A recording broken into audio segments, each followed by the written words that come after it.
আসসালামু আলাইকুম রহমতুল্লাহ। আমরা সকলেই বলতাম শেখ হাসিনার লজ্জা শরম নাই, জনগণ এত গালিগালাজ করে, তারা চলে যেতে বলে, যাই না। হ্যাঁ, এগুলো আমরা বলতাম। আজকে নেত্রকোনা প্রেস ক্লাবের সামনে দেখলাম ধর্ষণের বিরুদ্ধে মিছিল করছে, প্রতিবাদ মিছিল করছে ছাত্রছাত্রীরা।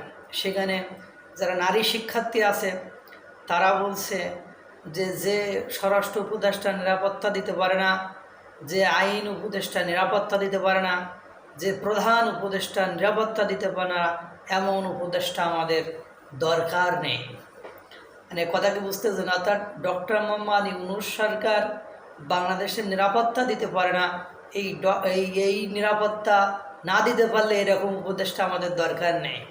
7 মাস তিনি বিশ্বের একজন গুণী ব্যক্তি, তাকে সকলেই ভালোবাসে, সম্মান করে। 7 মাস যেতে পারলো না, এর ভেতরেই 7 মাস শেষ হলো, এর ভেতরেই ডক্টর মোহাম্মদ ইউনূসের জনগণ পদত্যাগ শুরু করেছে। আর স্বরাষ্ট্র উপদেষ্টা তো আসলে বৃদ্ধ বয়সে এসে কি কি জোরে পাইছে এই ক্ষমতা চেয়ারে, আল্লাহ ভালো জানে। কারণ আমার মনে হয় ওনার চলে যাওয়া উচিত ছিল। আর আমাদের আইন উপদেষ্টা ডক্টর আসিফ নজরুল স্যার, ইনি আসলে ল পড়েছেন কিনা আমার এতে যথেষ্ট ডাউট আছে। এবং তিনি যে একের পর এক মানে গুজব ছড়িয়ে যান, সেটা আমরা প্রথম থেকেই দেখেছি যে তিনি কিভাবে গুজব ছড়ান। সেই 26 লক্ষ ভারতীয় সেই শেখ হাসিনার বিরুদ্ধে রেড অ্যালার্ট জারি, যেগুলো যেগুলো অশ্বডিম্ব ছাড়া আর কিছুই নয়, এগুলো আকাশ কুসুম কল্পনা ছাড়া আর কিছু নয়, এগুলোর কোনো ভিত্তি নেই। এবং আমাদের ডক্টর মোহাম্মদ ইউনূস মনে হয় কিছু মুখস্থ শব্দ আছে, যে মুখস্থ শব্দগুলোই উনি মিডিয়ার সামনে গেলে ব্যবহার করে।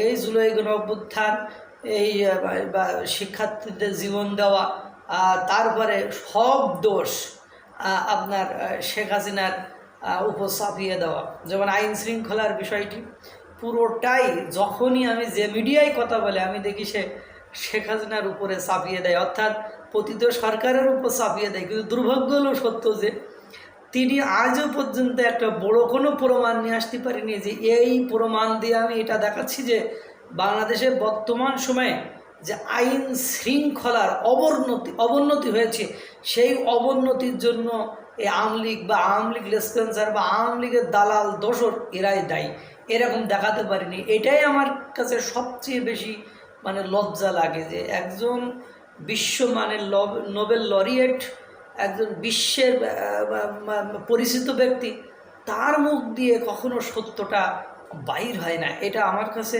শুধু লজ্জা না, খুব মানে মানে বিস্ময়কর মনে হয়। যেমন দ্য গার্ডিয়ানের কাছে উনি একই কথা বলেছেন সেই শেখ হাসিনার উপর দোষ দিয়েছেন, অথচ দ্য গার্ডিয়ান পত্রিকা তারা বলছে যে আইন শৃঙ্খলা পরিবেশ পরিস্থিতি বাংলাদেশের ব্যাপক খারাপ, মানে চরম খারাপ, এরকম একটা কথা তারা বলেছে। এবং পাশাপাশি দেখলাম যে নেত্রকোনার ওই ছাত্রছাত্রীরা বলছে যে শেখ হাসিনার মতো স্বৈরাচারকে হঠাতে আমরা রক্ত দিয়েছি, আমরা পিছু পা হইনি, এই সরকারকে হঠাতেও আমরা পিছু পা হব না।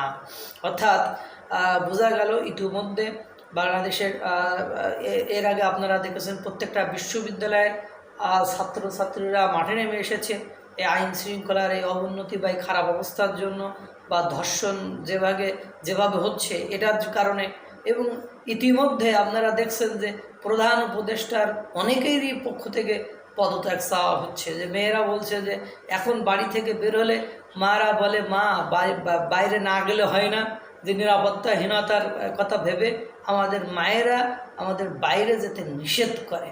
আপনি যারা বিভিন্ন জায়গায় হেনস্থ, বিভিন্ন জায়গায় এখন ঘটনা হলো বিভিন্ন জায়গায় হেনস্থ করছে। একটা একটা একটা গণমাধ্যম অর্থাৎ সামাজিক যোগাযোগ মাধ্যমে দেখলাম এটা প্রমাণ করার চেষ্টা করছে যে ঢাকা বিশ্ববিদ্যালয়ের যে ছেলেটা নারীকে হেনস্থা করেছে সে নাকি আওয়ামী লীগের কোনো কিছু বা ছাত্রলীগ বা যুবলীগের কোনো কিছু। তাহলে ওকে জামিন দিল কেন? আমার প্রশ্ন, তাহলে ওকে জামিন দিল কেন? আর যারা ওর জন্য থানার সামনে যে এটা করলো, হুমকি ধামকি দিল, তাদেরকে আইডেন্টিফাই করে কেন গ্রেপ্তার করা হলো না?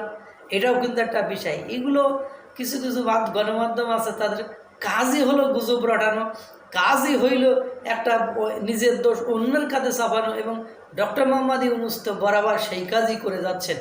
একটা অথেন্টিক কোনো প্রমাণ দাঁড় না করে তিনি একের পর এক বলে যাচ্ছেন যে বাংলাদেশের সব ঘটনা আওয়ামী লীগালরা ঘটাচ্ছেন, অথচ তার কাছে কোনো অথেন্টিক প্রমাণ নেই, বাস্তব প্রমাণ নেই, বাস্তব কোনো উদাহরণ নেই। দুর্ভাগ্য হলো সত্য যে একজন বিশ্বমানের ব্যক্তিত্ব যখন এরকম কাজ করেন, সেটা বাংলাদেশের জন্য কখনোই হিতকর, কল্যাণকর বা উন্নতির সম্ভব না। এটা ওই সংস্কারের মূলা ঝুলানোর নাম করে আর 7 মাসে ছাত্র দলের নেতা বলেছে যে 7 মাসের সংস্কারের একটা সংস্কার দেখান, যে সংস্কারটা ডক্টর মোহাম্মদ ইউনূস সরকার করেছে। বিষয়টি বেশ হাস্যকর। এবং ডক্টর মোহাম্মদ ইউনূস সরকারের সকলেই এখন পদত্যাগ চাওয়া শুরু করেছে। আর কিছুদিন গেলে দেখবেন ওই শেখ হাসিনার জন্য যেটা করেছিল, এরাও এখন এই ডক্টর মোহাম্মদ ইউনূসকে পদত্যাগ করানোর জন্য একই ঘটনা ঘটাবে। আল্লাহ তাআলা সকলকে ভালো রাখুক, সুস্থ রাখুক। আসসালামু আলাইকুম ওয়া রাহমাতুল্লাহ।